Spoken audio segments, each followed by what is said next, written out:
السلام عليكم، يا رب تكونوا بألف خير. معانا النهارده عبد السلام، ما شاء الله عليه، خس حوالي 70 كيلو في أقل من سنة. هو عامل طبعا عملية تحويل مسار مصغر. كان عندنا برضو مشاكل في رجلنا، كان عندنا تقوس. ما شاء الله الدنيا أحسن بكتير من الأول. فهو جاي النهارده مبسوط جدا وحابب إن هو ينقل لكم تجربته مع عملية تحويل المسار المصغر. الحمد لله والله. انا كنت وزني 162 كيلو، دلوقتي بقيت 94 كيلو في خلال 12 شهر.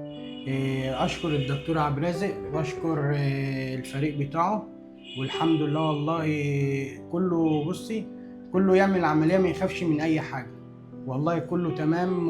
واللي يعملها يتوكل على الله، ما يخافش من اي حاجة. واشكر الدكتور عبد الرازق. ربنا يخليك يا عبد السلام. أخبار مجهودك إيه وحركتك؟ الحمد لله والله، تشتغل انا كويس؟ بشتغل وبشيل وبعمل كل حاجة، يعني مفيش والله ولا تعب ولا اي حاجه. كان عندك خالص. مشكلة في رجلك، مشكلة التقوس دي كنت كانت عاملة لك عندي، مشكلة ازاي قبل العملية؟ كنت ولا كنت بعرف اروح ولا كنت اجي، وكنت بنكسف امشي بقى ايه، عندي احراج شويه من المشي. دلوقتي ما شاء الله انا شايف امورنا الحمد لله احسن بروح بكتير. وباجي وبلبس لبسي كله. كنت عندي لبس كنت راميه ولا كنت بعرف هو جايب ألبس. لنا برضه هديه الحمد فيها لله كمان يعني، صورته، وأشكر حابب الدكتور اوريها عبد لكم. دي هديه جايبها لنا. تمام.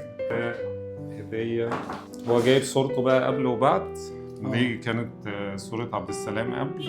ما شاء الله صغرنا حوالي 20 سنه.